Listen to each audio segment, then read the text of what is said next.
السلام علیکم. ہمارے چینل بیا اور مالا پر خوش آمدید. اگر آپ ہمارے اس چینل پر پہلی دفعہ آئے ہیں یا آپ نے ابھی تک سبسکرائب نہیں کیا تو بیا اور مالا کو سبسکرائب کرنا اور بیل آئیکن پریس کرنا ہرگز نہ بھولیں. ایک طویل اور پرسکون نیند سونا اس کی وہ تشنہ خواہش تھی جو مدت سے پوری نہیں ہوئی تھی.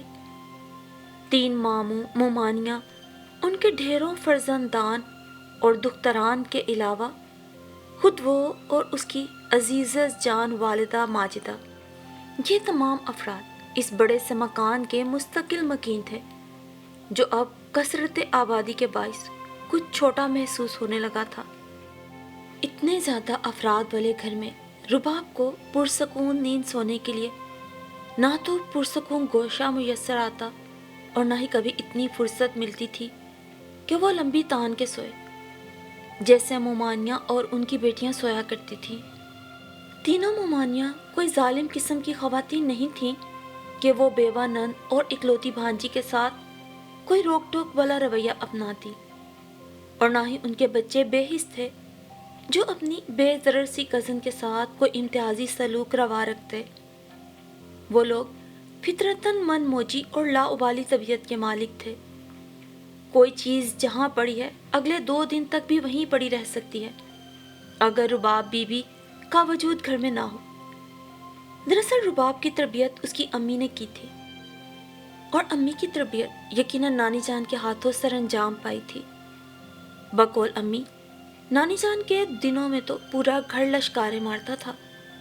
ایسا یقیناً ماضی بعید میں ہوا کرتا ہوگا کیونکہ اس وقت گھر میں نانا نانی، 3 عدد ماموں اور ایک امی کا وجود تھا.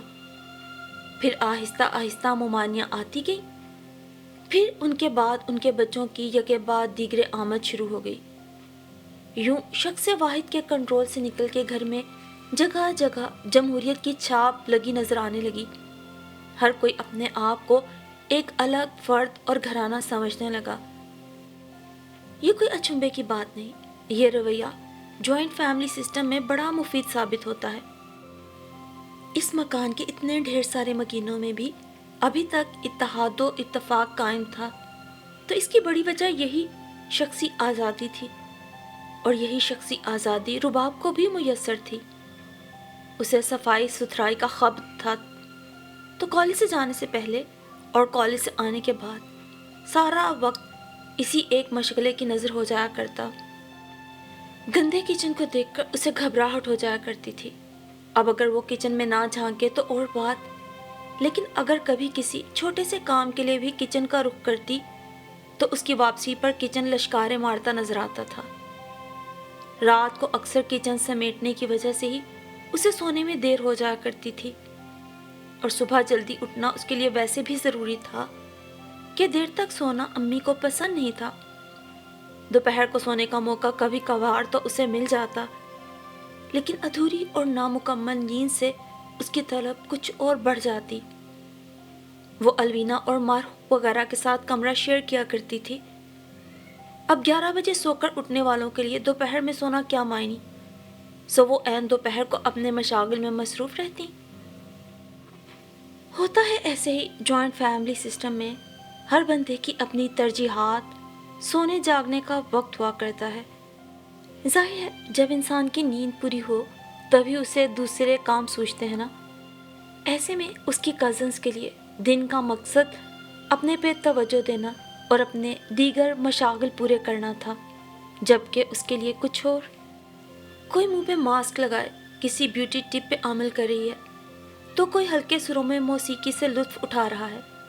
کوئی میگزین کے لیے کہانیاں پڑھنے کے ساتھ ساتھ با آواز بلند اظہار خیال فرما رہی ہے تو کوئی کپڑوں کی ڈیزائننگ کرتے کرتے گنگنا رہی ہے. یعنی سب لوگ مصروف ہیں.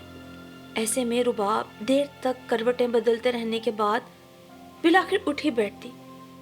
یہ بھی ایک بری عادت تھی کہ شور شرابے میں یوں چہل پہل کے درمیان اسے گہری نیند نہ آ پاتی، بلکہ اور بھی بیزاری اور سستی سی طبیعت پہ طاری ہو جاتی.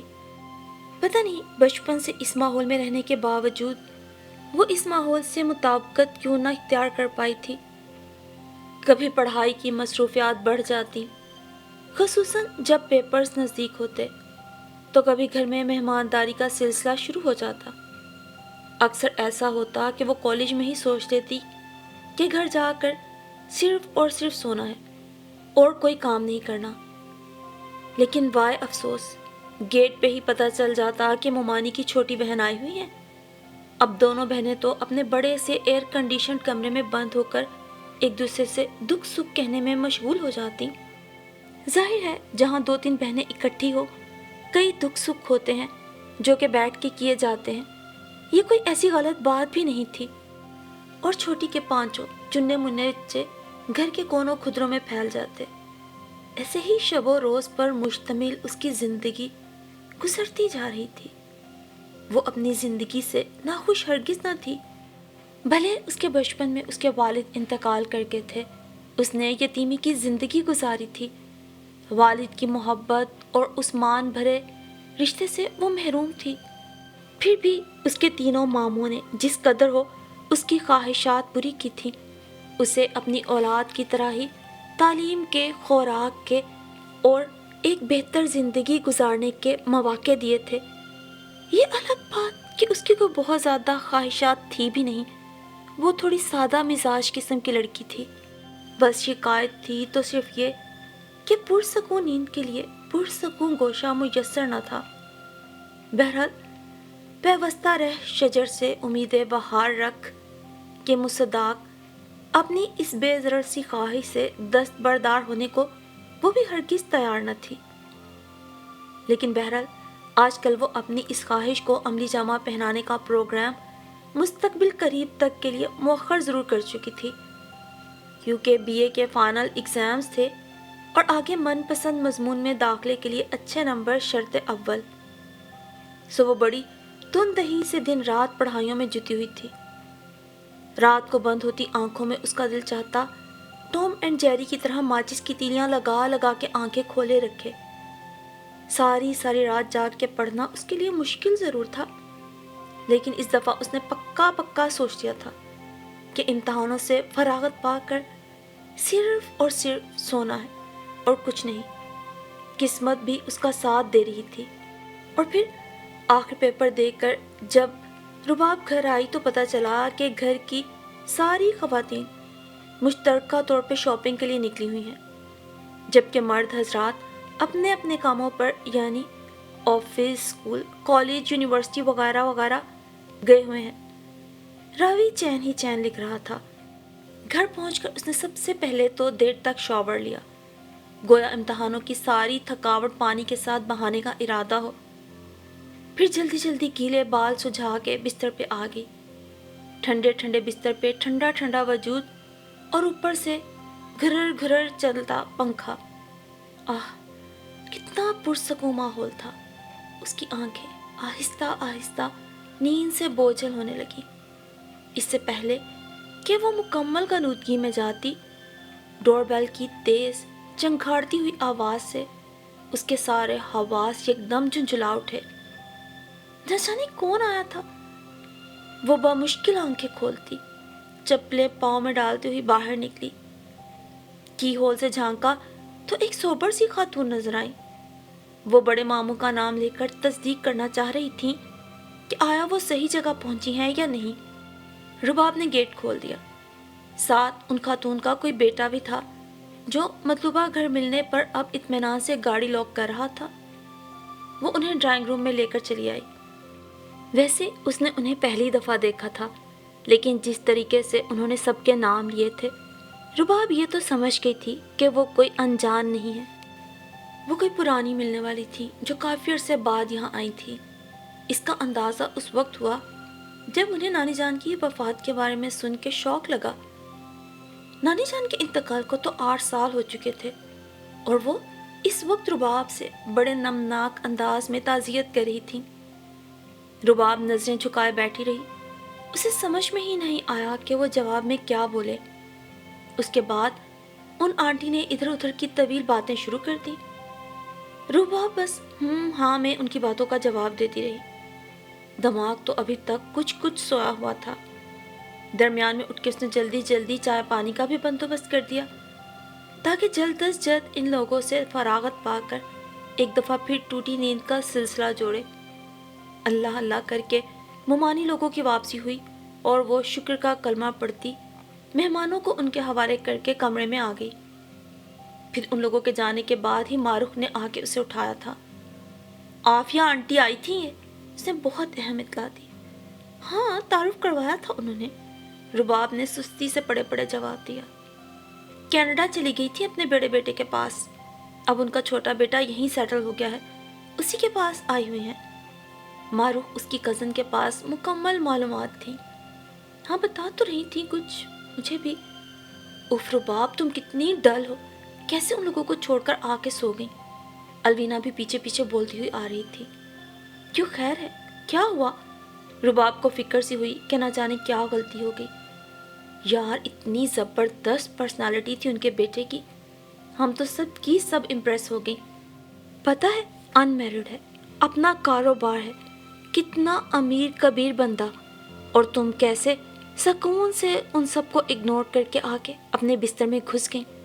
داد دینی پڑے گی تمہاری بے نیازی کو۔ اور ایک تم ہو جسے ہر وقت نیند کی ہی پڑی رہتی ہے۔ اگرچہ یہ جملہ معترضہ تھا، کوئی اور وقت ہوتا تو رباب اس پہ ضرور صدائے احتجاج بلند کرتی کہ اس سے نیند کی پڑی رہتی ہے اس لیے کہ اس کی نیند پوری ہی نہیں ہوتی۔ تاہم اس وقت اسے شرمندگی ہوئی تھی اپنی کوتاہی پر۔ واقعی پرسنالٹی تو شاندار تھی۔ معروف نے بھی الوینا کی تائید کی۔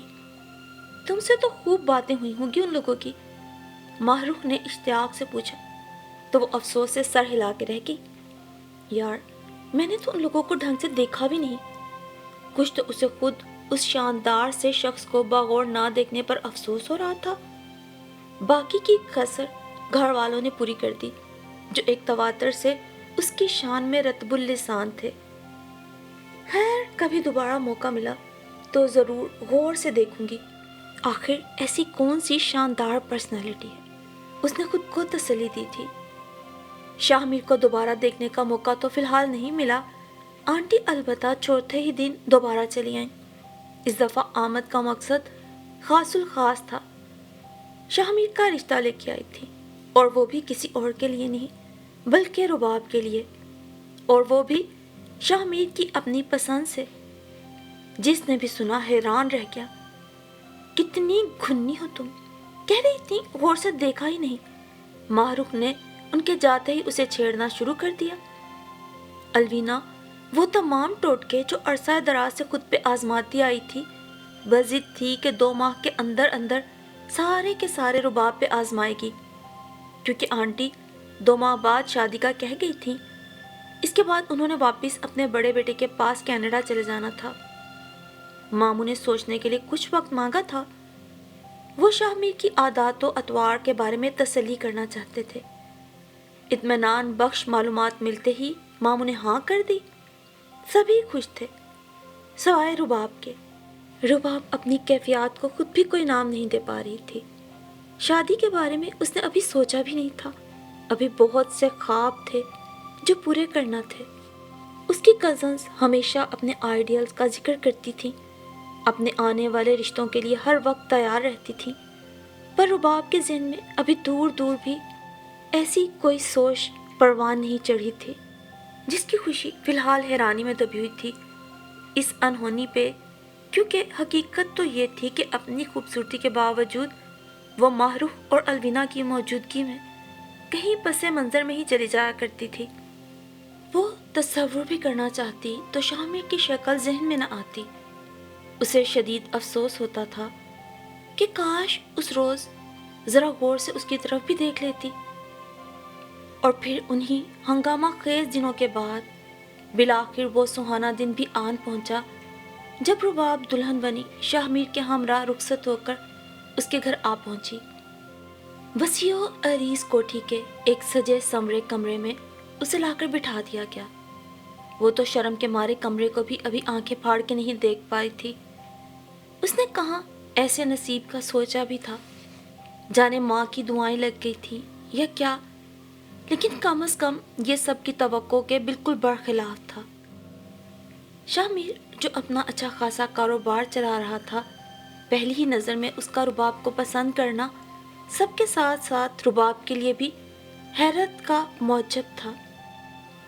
تمہیں پتا ہے میں نے تمہیں کیوں پسند کیا؟ حجلہ عروسی میں اس کے مقابل بیٹھے ہوئے شاہ میر نے نازک سا بریسلیٹ اس کی کلائی میں ڈالتے ہوئے مسکراتے لبوں کے ساتھ دریافت کیا تھا۔ رباب نے ذرا کی ذرا نظر اٹھا کر اسے دیکھا اور پھر شرمگی مسکراہٹ کے ساتھ گردن جھکا لی۔ اسے وہ کیا بتاتی کہ اس سوال کا جواب وہ اب تک خود بھی نہ جان پائی تھی۔ مجھے تم میں جو چیز خاص بلکہ خاص الخاص لگی وہ پتہ ہے کیا تھا؟ تمہاری بے نیازی۔ اسے خاموش پا کر شاہ میر نے خود ہی بتانا شروع کیا۔ رباب نے ایک بار پھر جھکی نظریں اٹھا کر حیرت سے اسے دیکھا۔ میں نے ہمیشہ لڑکیوں کو اپنی جانب ملتفت ہی دیکھا ہے۔ میں خود پسند نہیں ہوں، لیکن یہ حقیقت ہے کہ اکثر لڑکیاں میری توجہ حاصل کرنا چاہتی ہیں۔ میں نے کبھی اپنی پرسنالٹی کو کیش نہیں کروایا، حالانکہ میں جانتا ہوں کہ میرے ایک اشارے پہ کتنی ہی لڑکیاں مجھ سے دوستی کرنے کو تیار ہیں، لیکن مجھے وہ لڑکیاں اٹریکٹ نہیں کرتی۔ مجھے یہ سب اچھا نہیں لگتا، لہٰذا مجھے بیوی بھی ایسی ہی چاہیے تھی، جس کا کردار بلند ہو، جس میں حیا ہو، اور جو اپنے حسن یا نسوانیت کو عزیز رکھے۔ وہ اس کا ہاتھ تھامے دھیمے دھیمے لہجے میں انکشاف کر رہا تھا۔ پتہ ہے جب میں ماما کے ساتھ تم لوگ کے گھر آیا تو تمہاری اسی چیز نے مجھے بے انتہا متاثر کیا۔ تم نے مجھ پر ایک دو بار سرسری سی نظر ہی ڈالی تھی، باقی سارا وقت تم سنجیدگی سے ماما سے مخاطب رہیں، جیسے کہ میں کمرے میں موجود ہی نہیں۔ بس مجھے تمہاری یہی ادائے بے نیازی اچھی لگی۔ تمہارے بعد تمہاری باقی کزنز آئیں۔ یہ کہنا غلط ہوگا، لیکن میں نے محسوس کیا کہ وہ ماما سے زیادہ مجھ سے باتیں کرنے میں دلچسپی رکھتی تھیں، لیکن بس میں تو تم پہ دل ہار بیٹھا تھا۔ رباب نے بند ہوتی آنکھیں کھولنے کی کوشش کرتے ہوئے اسے دیکھا۔ وہ اسے دیکھنا چاہتی تھی، سننا چاہتی تھی، لیکن جیسے اس خواب آور سے ماحول نے اس کی تمام حسیات کو سکون بخشا تھا اور وہ گہری نیند کی وادیوں میں اترتی جا رہی تھی۔ اس نے بہت کوشش کی پلکیں جھپک کے آنکھیں کھولنے کی، جیسے وہ ہمیشہ پیپروں کی تیاری کی رات کوشش کرتی تھی، پر جیسے وہ خود پر سے اختیار کھونے لگی تھی۔ مومانی نے بھی تو 15-20 روز پہلے ہی گھر میں ڈھولک رکھوا دی تھی۔ رات گئے تک سب لوگ گلے پھاڑ پھاڑ کے اپنے اپنے شوق پورے کرتے تھے۔ پھر مہمان بھی دور نزدیک کے ہفتہ بھر پہلے سے آ گئے تھے۔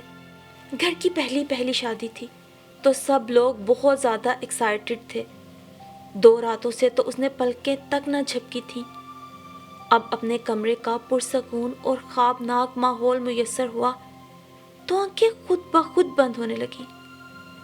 شاہ میر اب بھی کچھ بول رہا تھا۔ رباب نے اس کی باتوں پہ دھیان لگانا چاہا، لیکن الفاظ گڈ مڈ ہو گئے۔ تم کچھ بولو گی نہیں؟ وہ اس کی جانب جھکا اس سے پوچھ رہا تھا، جبکہ رباب مکمل بند ہوتی ہوئی آنکھوں کے ساتھ آہستہ آہستہ نیند کی گہری وادی میں اترتی چلی گئی تھی کہ آج سچ میں اسے وہ سکون مل گیا تھا جس کو حاصل کر کے وہ اپنی نیند پوری کر سکتی تھی۔ شاہ میر مسکراتے ہوئے اس بے نیاز حسینہ کو دیکھ رہا تھا، جبکہ بے نیاز حسینہ یعنی رباب کی زندگی کے حسین پل آج سے شروع ہو گئے تھے۔ ہر لڑکی کے لیے حسین کا مختلف مطلب ہو سکتا ہے۔ رباب کے لیے سکون دنیا کی سب سے بڑی نعمت تھا۔ یہ نہیں تھا کہ وہ پہلے بے سکون تھی، لیکن جو سکون آج اس کے رگوں پے میں اتر رہا تھا، آج سے 22 سال پہلے تک وہ اس سکون سے محروم رہی تھی۔ کوئی جیسے اسے لوریاں دے دے کے تھپک تھپک کے سلا رہا تھا کہ سو جا، اب سے راوی چین ہی چین لکھے گا۔ جو رباب محسوس کر رہی تھی وہ کوئی عام لڑکی رخصتی کے بعد شاید ہی محسوس کر سکے، کیونکہ عموماً لڑکیاں اپنے گھروں سے یعنی میکے سے رخصت ہوتی ہیں، اور اس سچ کا ادراک رباب سے زیادہ کسے ہو سکتا ہے کہ ماموں کا گھر بھلے آپ بچپن سے پلے بڑھے ہوں لیکن پھر بھی اس گھر کو اپنا گھر نہیں کہہ سکتے، کسی کو منہ بھر کے کچھ کہہ نہیں سکتے۔ رباب کی امی نے اس کی تربیت ہی کچھ ایسے کی تھی کہ اس نے قربانی دینا سیکھی تھی، احسار اور احساس کرنا سیکھا تھا۔ ہاں، اگر کچھ نہیں سیکھا تھا تو کسی سے منہ بھر کے کچھ مانگنا، لیکن دینے والی ذات تو اللہ کی ہے۔ جب دینے پہ آتا ہے تو وہ سب دے دیتا ہے جس کا انسان تصور بھی نہیں کر سکتا۔ گہری نیند کی وادیوں میں اترتے ہوئے بھی رباب کو احساس تھا کہ اللہ نے اسے وہ تمام دولت بخش دی ہے جو اس نے شاید کبھی دعاؤں میں بہت شدت سے اپنے لیے مانگی تھی۔